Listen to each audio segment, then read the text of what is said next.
welcome to the Lately in PHP podcast. This is episode 76, and as always, I have here with me my co-host Artus. Oh wait, it's not Artus. Okay, unfortunately, Artus is a bit ill, but I hope he recovers soon. But fortunately, I have here with me Johnny Maas from Netherlands. Hello, Johnny. How are you doing? I'm fine. So, yeah, my name is Johnny. I'm 34 years old, but I have like 26 years old in development already. Oh my God, I saw myself. So that's one thing I'm not used to. So, yeah, my name is Johnny, 26 years old in development, 1991 or 1990. I wrote my first line of code and yeah, with 8 years old, is that right? Yeah, that's correct. And the first thing I made was a BIOS reset tool. BIOS reset tool. Okay. In PHP, right? No, it was basic back then. PHP just started in 1993, if I'm right. I was trying to be cynic. Anyway, we are here to talk about PHP, and this month we have actually a quite good bunch of topics. And let me start. Let's see if the Google Hangouts can share the screen this month correctly, because every other month it's a challenge to make it work right. So, sharing the screen is in Hangouts, if it lets me.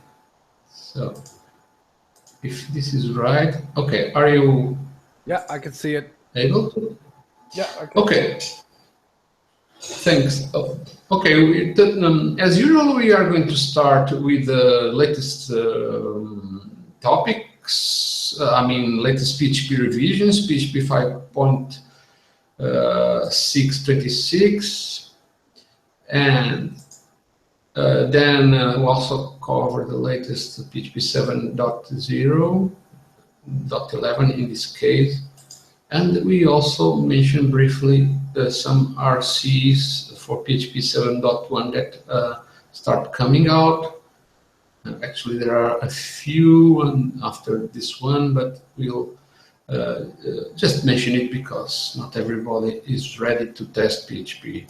So one of the interesting topics that we are going to comment is the announcement from Dmitry Stolgov, one Zen developer, that mentioned that he's going to work on a JIT engine for PHP eventually to be released with PHP 8. So things are looking better for PHP, and we'll talk about it in a moment. Wow. Then we are going to also talk about a proposal that solves a great headache of many developers that want to try new versions of PHP, but at the same time they need to run older versions for other applications in the same web server. So there's a proposal here to solve that problem.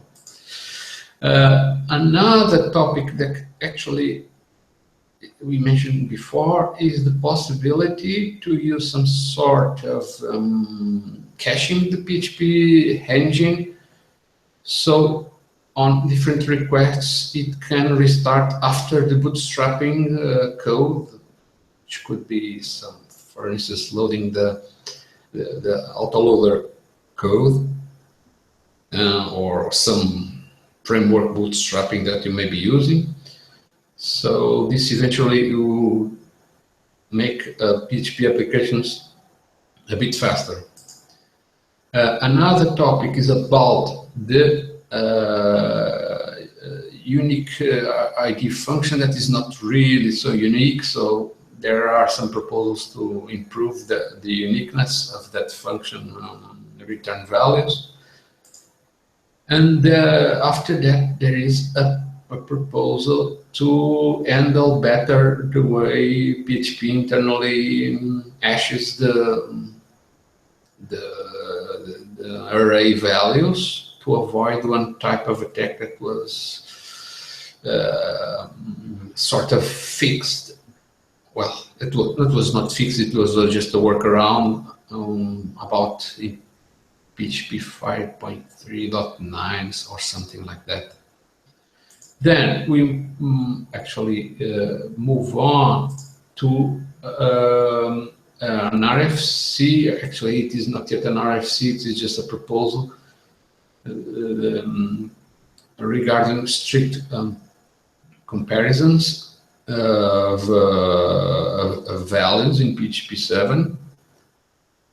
And you also comment about one bug that Johnny found out related to this topic. And finally, we also discussed a proposal to have built-in request and response objects. Usually these objects are created by frameworks that wrap, I would say, the handling of request values and the output of the current request, but the idea is to have this built in PHP. In PHP, eventually 7.2 or PHP 8. Well, let's see what happens. So back to the first topic, which is about the PHP versions. As usual, we had some maintenance releases for PHP 5.6, and over here we can see, let me increase the font, we can see that there are some, I would say, mostly security fixes probably, or maybe also some fixes that are not related with security. Then we also have somewhat a similar list for PHP 7.0, but probably some more bug fixes related specific of PHP 7.0. Johnny, which versions are you using in your projects? Do you have freedom or depends on your customers? Depends. We are working with another company, so that means that they have two standard, just like PHP itself. They have a branch or two branches of PHP that they have installed, and where we install the web hosting on.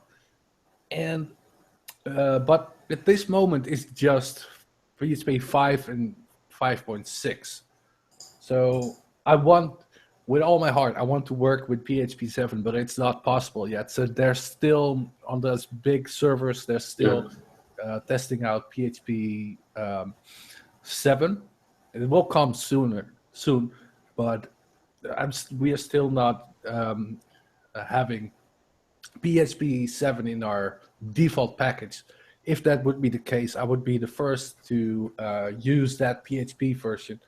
But right now, I'm using a PHP 6 standard. I don't know exactly. It could be, if I'm correct, the 21 release of 5.6. If, let me see, there was even a release. I think so. Yeah, that should have been an older release. So 5.6.21. Yeah. I just noticed something, by the way, in the 5.6.21 changelog, where it mentions JSON, where it reads out of bounds. There was also, I don't know if it's fixed already, there was also a bug where you did a JSON encode, and it would totally, not a JSON, no, it was a serialized bug, where you have these numbers that indicate the string length that you're of an array. value, and it would be totally out of bound. It would, if you had like special characters in your array values, it would make the serialized string, um, how do you say, corrupt. Yeah. Um, Oh, yeah, that was just the first thing I thought about when I saw the JSON thing, but I misread, and this was, of course, about JSON and not about serializing objects. But okay.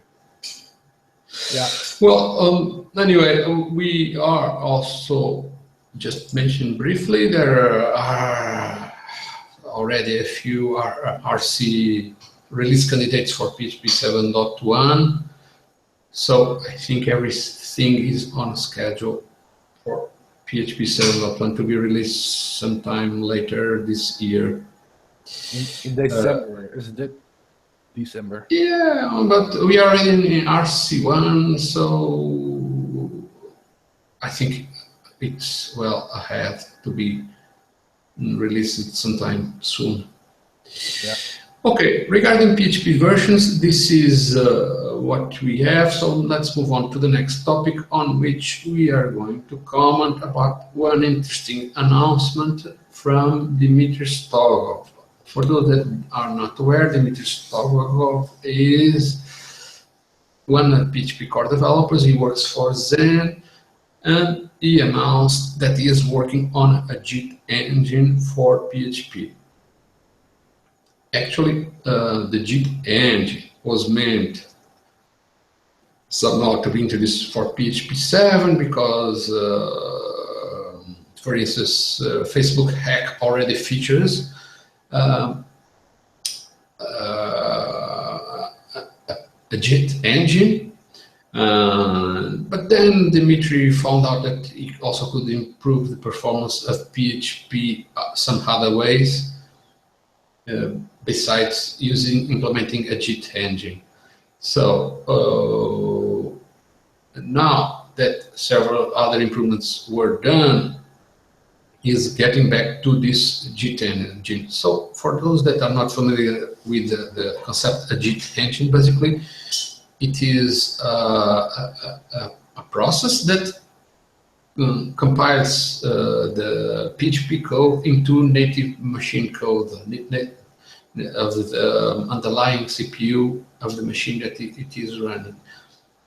So this eventually will run much faster, but then it may not be the case. And sometimes it may pay to use a JIT engine. In others, it may not be worth the overhead of compiling.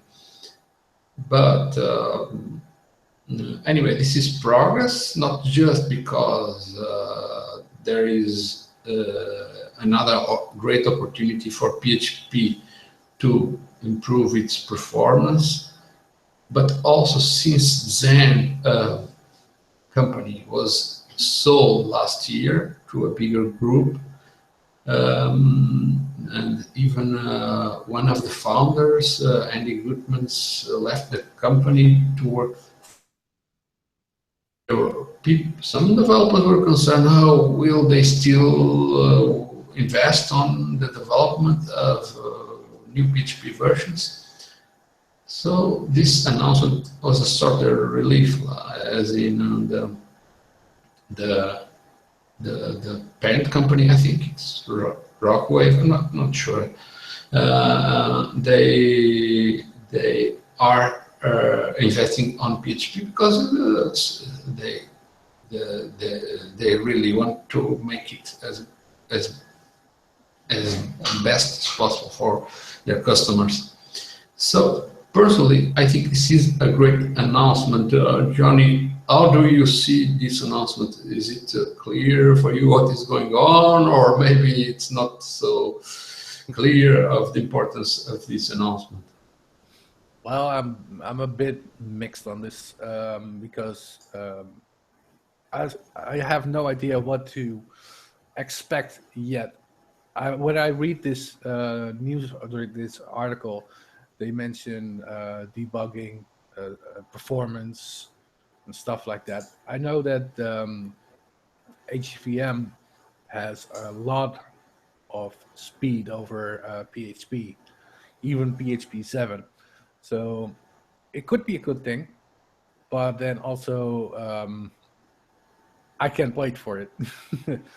So I don't know. I'm not really hyped yet on it. I think it's a good development, but I still have to do a little bit more research on this subject to have a really good opinion. Yeah. Well,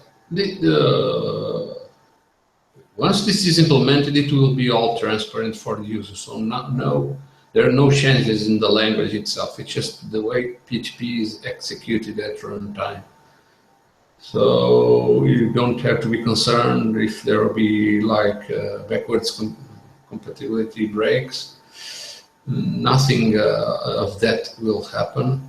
It's just one improvement on the runtime engine that is being tested.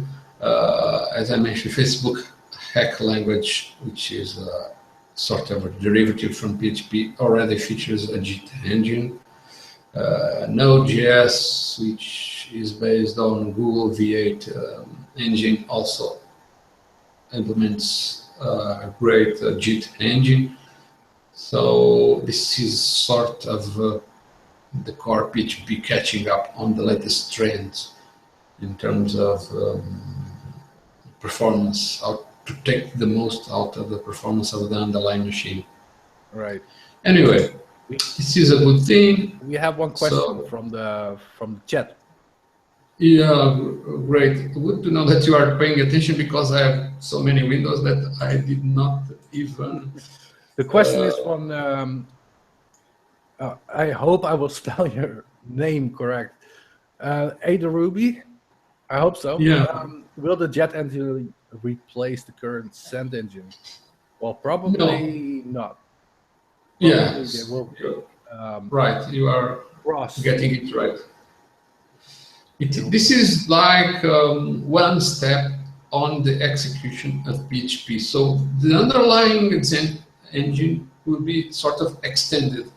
The way it works nowadays, PHP source code is parsed and converted into a sort of assembly language, which is not native to the CPU. It's called opcodes. And these opcodes, they remain in memory. If you have a caching extension like the opcache that was introduced in PHP 5.5, or maybe others that existed before, codes remain in memory. So on the next time the PHP code is executed, the PHP code, source code, will not be parsed again. So it will execute that code directly in memory. So this JIT engine, it's a new step. It's something on top of that. Basically, it will take the opcodes and convert them into native machine code. So when PHP is going to execute a code excerpt, like code inside a function, if it is already compiled into native machine code, it will run faster. Yeah. Of course, this in practice may not be noticeable. For instance, if you are accessing a database, when you execute code that accesses the database, PHP code has to wait for the database server to return the response. So PHP will not wait faster, just wait whatever time the database takes to execute. So for pure CPU tasks, it may be faster. If you have a lot of input and output operations like databases, file accesses, network accesses, the improvement may not be so noticeable. But still, it is an improvement that will give a certain average gain of performance. I'm sure there will be people that will sort of benchmarking it to, like, for instance, let's benchmark WordPress to see how much faster it runs. with the Zip engine. And well, that is basically what will happen. You don't have to change anything in your code. Yep. Probably the engine will be smarter to the point of measuring the actual gains of time. Yeah, and that's exactly like you saw when PHP 7 came out, or building up to the release of PHP 7. We saw all those graphs comparing PHP 7 to HHVM. Yeah. And it will be just like that when PHP 8 or even the JIT compiler will arrive. So it's just a way to optimize that op cache so it can execute the code faster. So that's it. Yeah, so don't be concerned because the progress of PHP will be forwards, not backwards. PHP already has many people saying bad things against it. It doesn't need to get worse, and it won't. So don't worry. Anyway, moving on to the next topic, as I was saying, just let me share the screen again here. Where are the non-conflicting builds? Yes, exactly. Just wanted to share it with everybody. I hope you are seeing it now. So basically, what is being proposed here is a change that will allow PHP to run on the same web server with different versions. I'm not sure how this will work in practice, but that's the idea. Like having different builds of PHP on the same web server. This is not the responsibility, I think, of PHP to do this. Yeah, but you know, if let's imagine that you have a customer that has part of an application in the same web server running PHP 5, but a new application wants to run PHP 7. It would not be very efficient to run separate web servers or some separate fast CGI engine just to be able to continue to use different versions on the same web server for different applications. Well, there is one really easy thing that I can think of that would fix this, or at least two. And then one extra comment. One is you can use Nginx just to proxy to two different versions of Apache running on two ports. So then you have your two PHP versions. You can also use Plesk, and you can just select your PHP version that you run. And then finally, my comment is, it's just the responsibility of the, I know this could be a good feature, it could be kindness of the core team, but I don't think it would be very practical, because then you have to use your, if I'm reading the document right, the user bin PHP will be PHP 5 binary, I guess. So then all of your scripts will break at this point, because all the interpreters are using user bin PHP. So I think it's just the responsibility of let's say, for example, Debian or Ubuntu, just to put them in the right direction and rename the files accordingly. So, but that's my opinion. I don't know.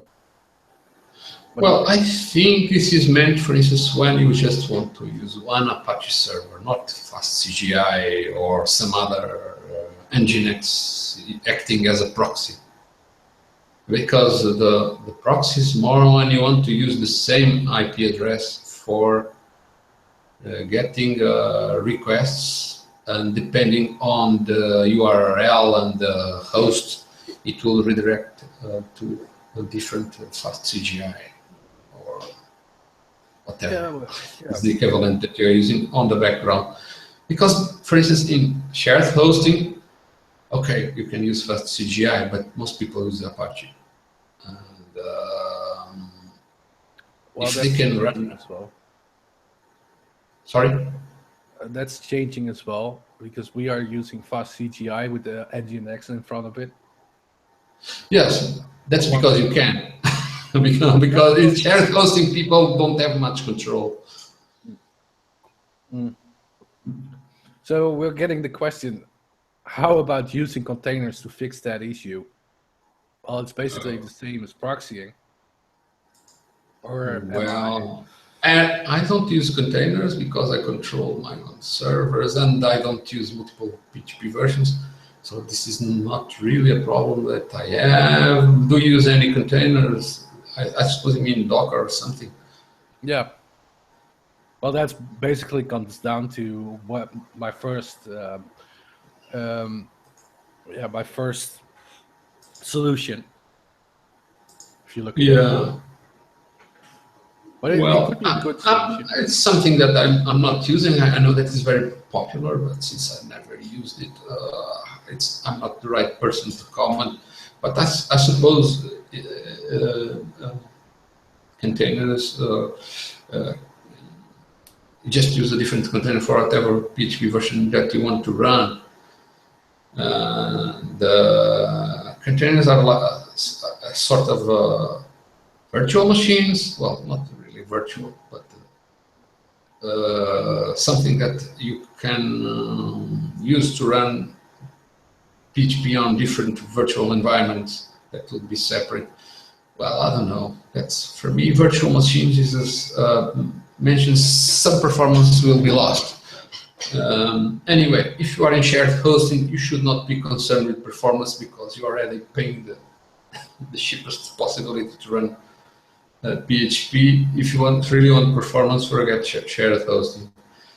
You need to move on to something, at least virtual private servers or dedicated servers. So this here is more to help people that just want to have one shared hosting account and be able to choose the PHP version that they want to run, PHP 5 or PHP 7, and hopefully not having to migrate all their applications at once. You can just migrate one at a time. So I think this is a positive thing, but I'm not sure of all the consequences of this. Will somehow these PHP versions run slower because of this flexibility? Probably not, but this is a new proposal, so it needs to be studied. Right. Okay. Well, moving on to another topic, which is basically something that we already covered in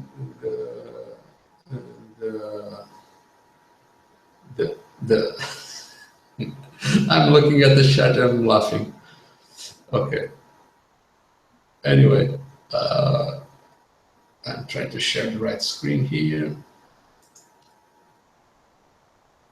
Now with live coding at the same time, I have like 3 copies of myself on different windows, so I need to figure which one is the right one.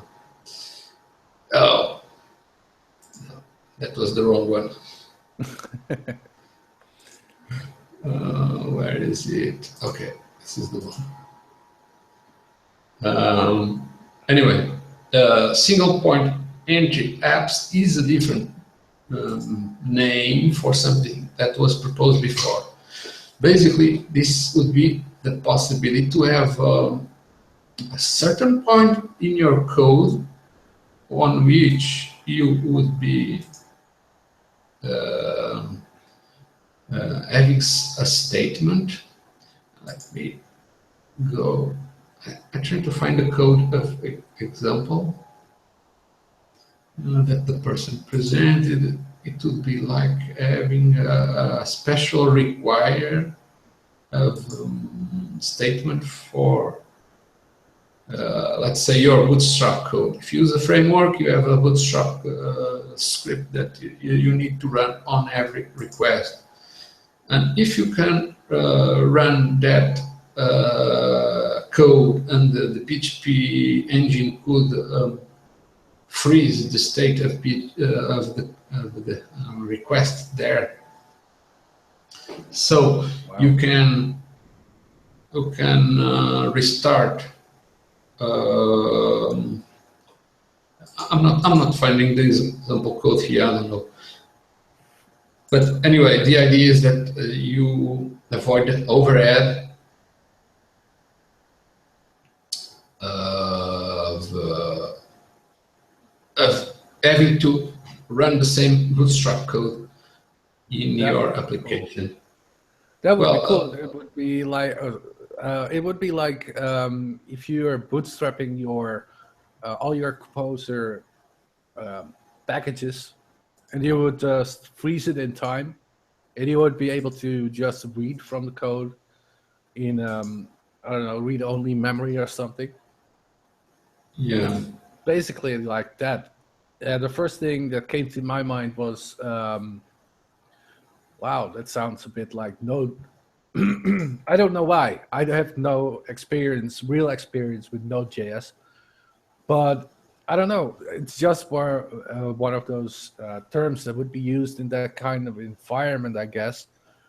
I'm a very old PHP guy myself. I came from. You're not old. Well, in the amount of time that I'm working with PHP, also in my line, yeah, in my profession.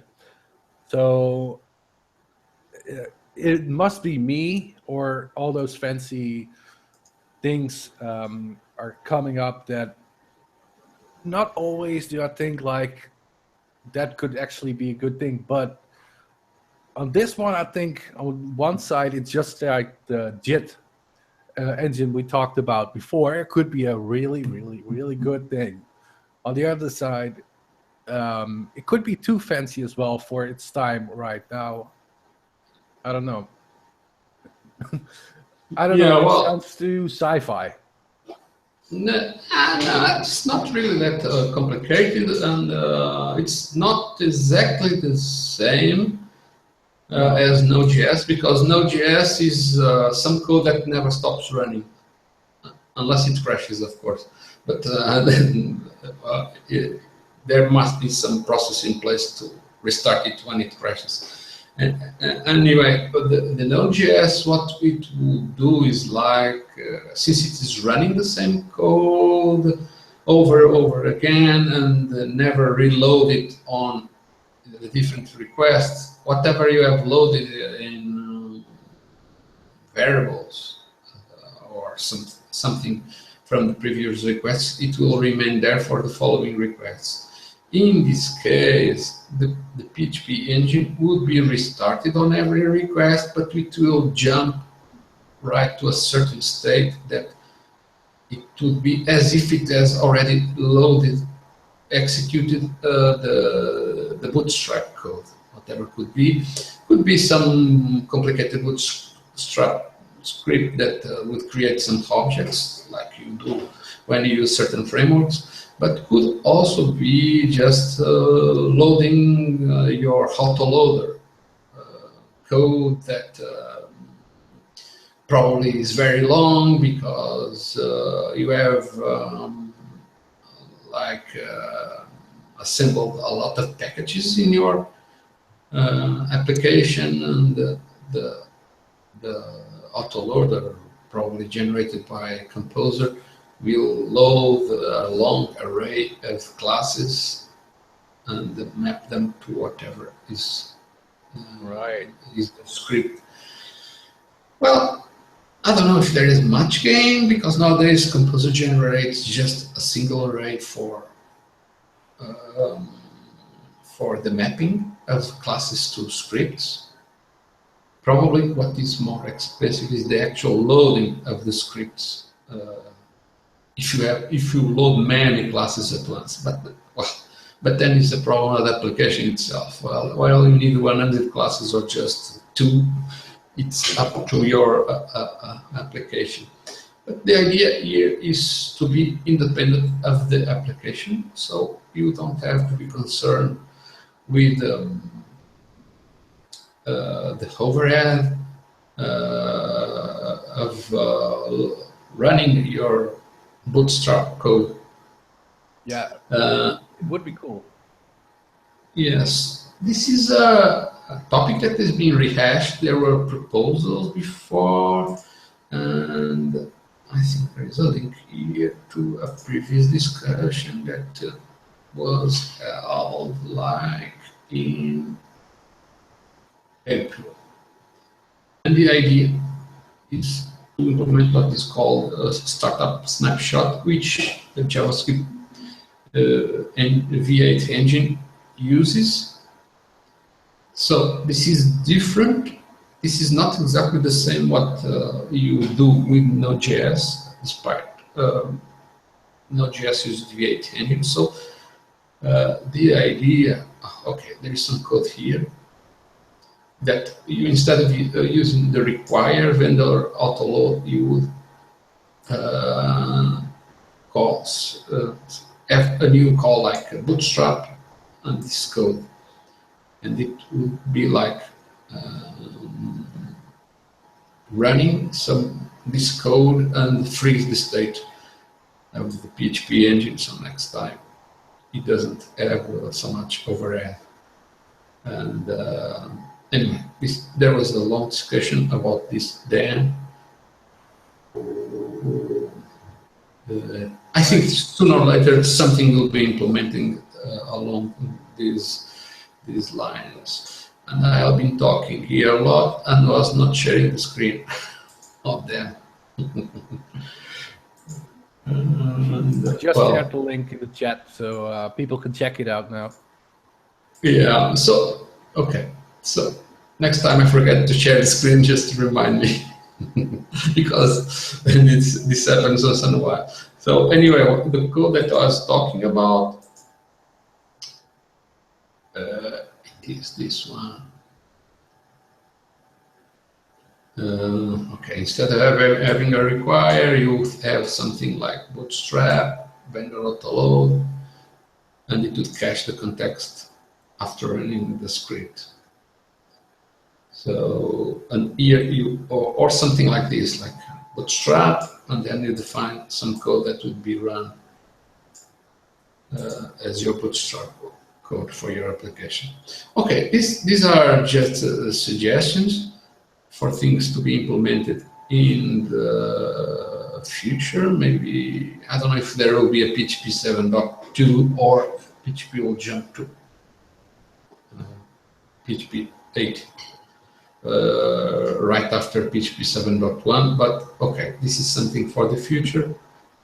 Let's see what will happen. Anyway, I'm going to move on, and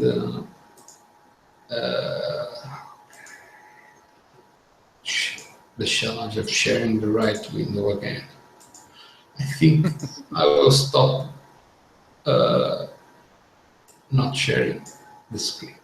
So over here is another topic that is being discussed, which is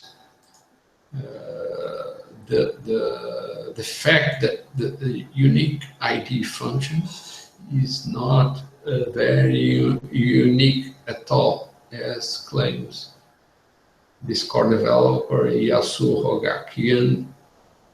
He suggests adding a few more things to make it more unique.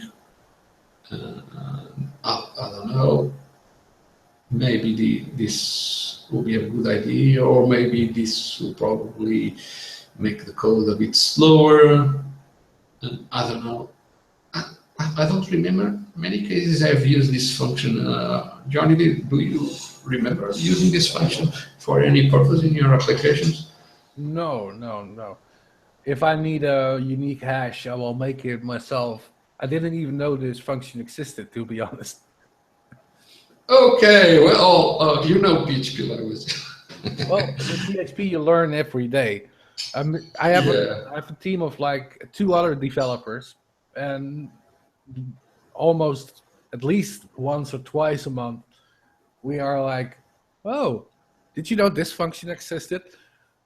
I Yeah. know it's strange because I'm developing for so many years, but if you move on from uh, you have your own style of development, and if you move on, you need something else. Only then you start looking for new things to learn. In my Yeah. case, I make open source a lot of open source classes outside of my work, but in those cases, I don't need it as well. So I never use this unique ID function. Never, I think. Yeah, well, maybe. Well, there are functions in PHP that, for instance, if you want to create a temporary file, it generates a file with a unique name in some temporary directory. But there's a function for that. You don't need to use this this unique ID function, and well, it depends.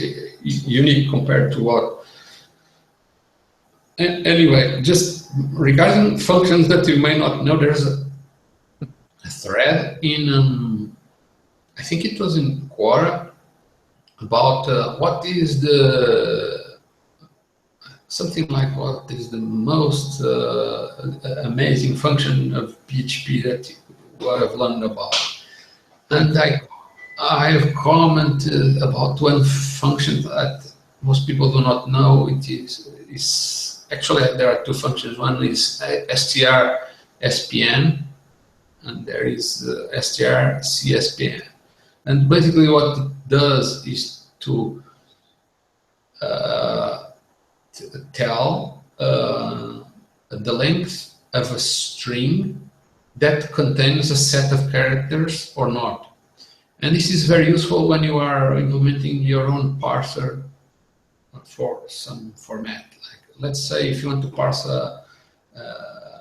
some text, and you have like a unique, a variable name, and you know that variable names have to have like letters, digits, and scores, and you need to know in the string where the identifier ends, and with this you can this function, the strspan or strcspan, you can just pass a list of characters that may be contained in the string that you want to parse or not, and it tell exactly where that string ends. And I've used this, like for instance, to implement a MIME parser class. You know, when you need to parse email, you need to have some kind of parser for MIME messages. Well, PHP has some functions to parse email messages, but if there is a mistake, it is not very tolerant. So I developed my own parser, and I use this a lot, this function a lot, because I have to parse, for instance, headers, header names, header values, and this function was very useful. And then people realized, oh, this is much faster than using regular expressions, because when you use regular expressions, you are actually using a whole compiler engine. That is the regular expression processing engine, and there is a great overhead, but since in PHP is very simple, because it's just like one line to process some text with a regular expression, people are not aware that it may be actually very slow depending on what you are doing. Anyway, this was just one example of some weird function that most people never heard. But it's there like since PHP 2 or 3 or something. Okay, so moving on to the next topic, which is about a proposal I wish I had the original link to the topic, but I missed. But basically, it's about the way PHP handles arrays.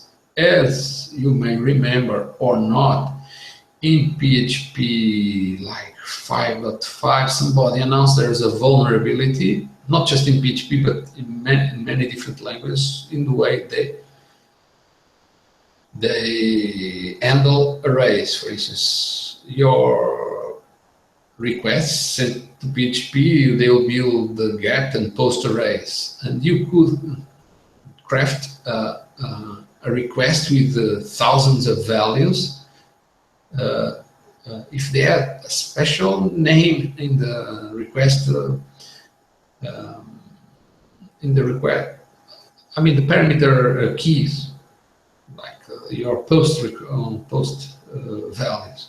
If they have special names, they will make the way PHP accesses array very, very slow till probably it halts your machine. And this was very concerned because with a simple request, you could simply stop the web server. And the solution that was found then is to limit the number of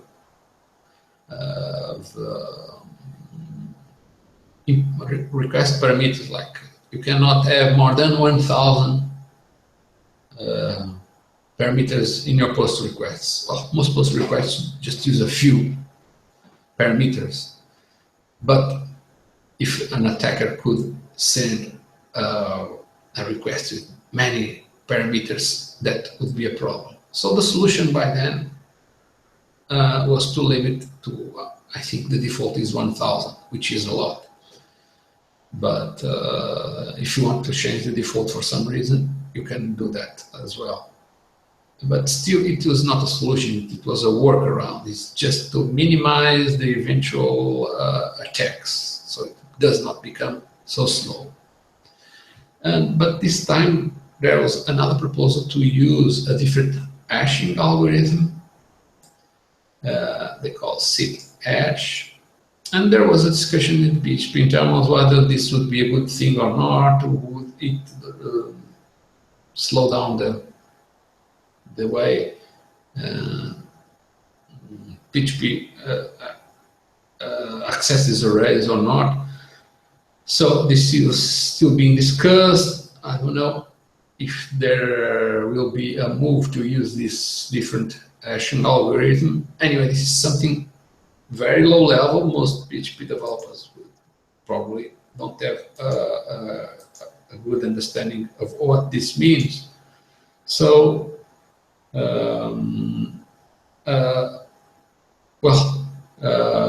just to be aware that somebody is trying to make things better, and yet again, if anything of this is implemented, it will not affect the way you run your code. There is the topic of discussion of this, and there is some discussion about it, whether it would be a good idea to implement it or not. Well, let's see what happens after this.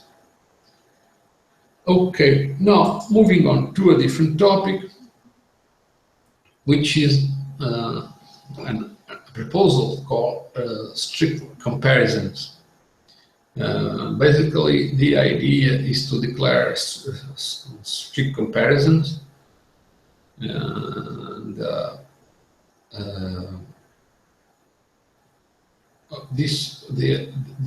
point here is to, I think, to throw an exception when you are comparing values of different types. Like you have a string and you are comparing it with a number.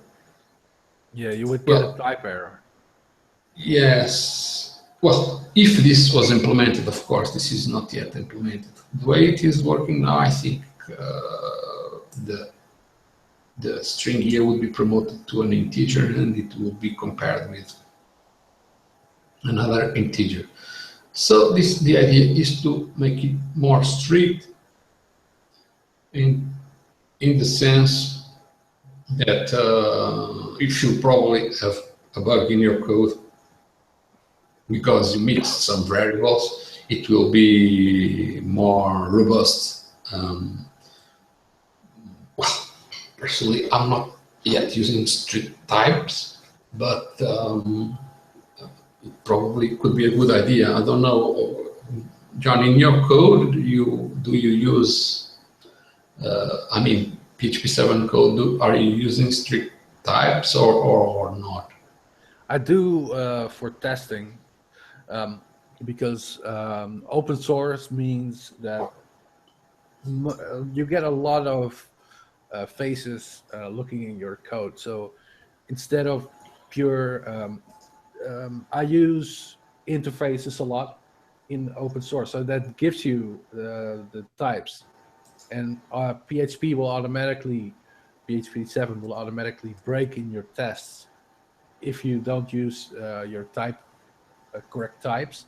So in a way, yes, I do use strict and strict types, and I do test for them, because if you go to any package I'm making using adapters, you want to make sure that even if you test your code, you want to make sure that the right type of argument is passed to a function. So yeah, I do that. I use strict, but I never declare any strict. I only test for it, and I don't know why. Probably because I'm making my PHP work. I'm working on PHP 5.6 and PHP 7, also 7.1 since recently. But if I would declare a strict, my code would probably break on lower PHP versions, because I don't know if the strict declaration is or even the declare keyword is in the lower version. No, I think the declare keyword, yes, but if you declare the types on your functions or whatever code you are using, it wouldn't break. Sorry, yeah, I was checking. Well, the declare not, but the types in your functions probably it will. Yeah, that's if you use pure type hinting. But the type of type hinting that looks like action script with return values, that type of stuff. Okay. I was more talking about passing types. That was what I was referring, and not really type hinting. So I'm sorry. So you use type hinting, you enable type hinting on your development, but what about in production? Do you? Yeah, that's a good question. That's also there is not many time to implement it in rapid development. At least when you're not using test-driven development. That's not what I'm doing at the moment. I wish I would have the time, but just like many developers, we are working at companies that isn't in the big city where they have all the time in the world just to let you write your code. What we do is we test it, double test it, but not with Automated tests. Not with automated tests, but you are not going to heaven because the gods will not tolerate that. Oh, but I can make it up a little bit, because all of my open source packages are automatically tested, except my latest chat. Oh, that was just a quick project of PHP classes that I did as a request for users. So I made this package for him, So Yeah, ratings even here, but you know. okay, don't worry, because I believe the vast majority of developers are not using testing in practice. Although they understand the value of using tests to catch bugs sooner, Yeah, as you said, it's an expense. It takes more time to actually develop the tests. Sometimes the tests take more time to develop the actual code. But okay, there that's are true. tools out there that are tools out there. If you use them, you will probably benefit from that. But it also depends of your employer. Do they allow you to spend time writing tests, or maybe they want to rush the code as fast as possible and let it break in production? Yeah, well, most of my personal part of it within the company is doing the really complex migrations and stuff like that. You would think, but migrations is not only always a process that's always running. It could be migrating data from all sort of places and combining it into stream and injecting it in a new database or something. So I'm doing a lot of migrations, just like a system administrator would, and I'm also doing Yeah, website development. So yeah. Well, migrations suck, at least for me. But once in a while, you have to do them, and pray that they work in the end. So, yeah, because if they don't work, you will always be like stuck. Anyway, you mentioned something here. Uh, okay, let me check.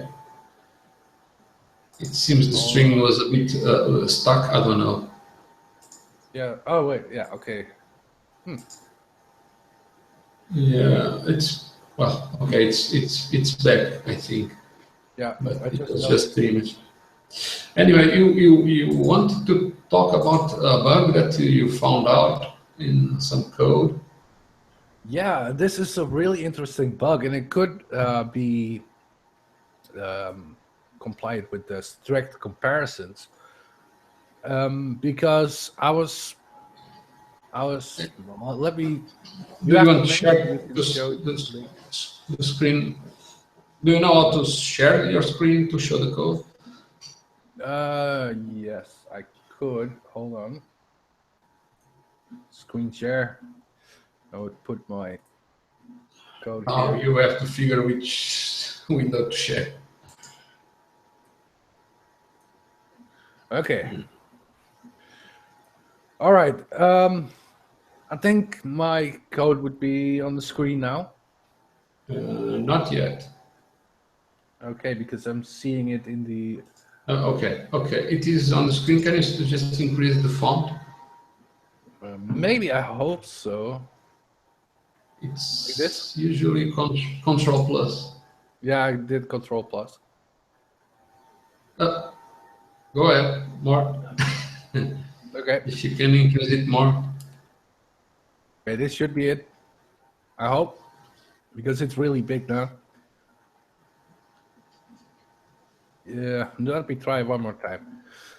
Okay. Okay, it's large enough to read. All right.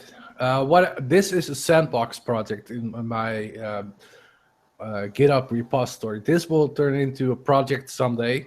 Um, Manuel, I already told you about this project. This will be the filter function class that I really talked about some time ago. But during the development of this function or class package, I just noticed a difference in usort results. Because if you have a usort callback function, which might look like, let me see, here's the bug that I found. I hope. right? Bug 70289, and why this is special is that with PHP 5 and 7, the devs say that there is no difference in usort, but actually there is. If you have a function that returns 0 from a callback, then it would place your array index on the back of the target sorting array. But on PHP 7, that's different. It will act like a -1 on PHP 5.6. So that means that you're testing your code with a new item in an array, sorted. You expect it to be the last item, but it turns out to be the first item. And the development team of PHP and the users are still debating if this is a bug or not. And they said, yeah, they closed it for now. So you cannot rely on usorting, in my opinion. And that's why I made my own multi-sort function. So Was it a bug? Was it considered a bug or not? Yeah, that's still debatable, because at the first, some lines they say, okay, this is a bug in the comments, and the next they say, oh no, it's not a bug, it's a change of opinion or a change of policy, and then the next say again, it's a bug, and then so it's closed for now, and it exists in PHP 7 and HHVM, and I like the title of the bug says as well. I didn't report this, somebody else found this. Different sort in PHP 7 and HHVM compared to PHP 5.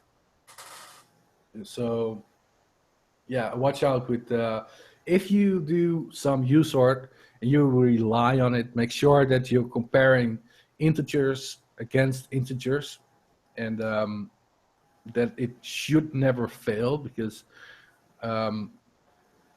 and better would be if you use the declare strict if it comes out with the later PHP version, because you have to be really careful about this.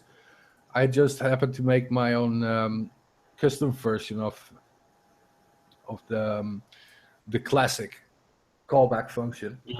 I don't know if I probably didn't explain it that well, but yeah, I get it. You like had to compare values as strings, not. Yeah, well, you have to make. I wanted to compare it as numbers, but the core problem is that if you have A, B, and C as indexes in your or 1, 2, 3 in your array, and you add the 3 as last, and you do a unit test on it, it could be, if you use the classic compare usort. Hold on. Yeah. php.net/usort. If you use a classic function like this would be different on PHP 7, because this would mean sometimes that it would be, if it's equal, then it returns a filtered function before it acts like a -1. So it places the value in front, while it's in PHP 5, it places behind. So that's my bug that I ran into. So it's your bug or PHP bug? Yeah, it's a nasty one, and I'm still not sure how to what the what they really think about this. If that's if this was really changed, or Yeah. if this is a bug. Well, if they closed it, it's because they did not consider a bug. That happens, and sometimes it's frustrating because yeah, they don't interpret things the same way you do. But okay, and never mind. You had a workaround, which is to rely on your own code. Yeah. Okay. Okay, so moving on to one last topic, which is about a proposal from Paul Jones, a well-known framework developer that he proposed to have like standard request and response objects. In PHP, there are no such things. You would have to access post, get, and whatever requested variables, and deal with your output whatever way you need, maybe using output buffering or something like that. It depends on what you do. But the idea here is to have built-in request and response objects for PHP.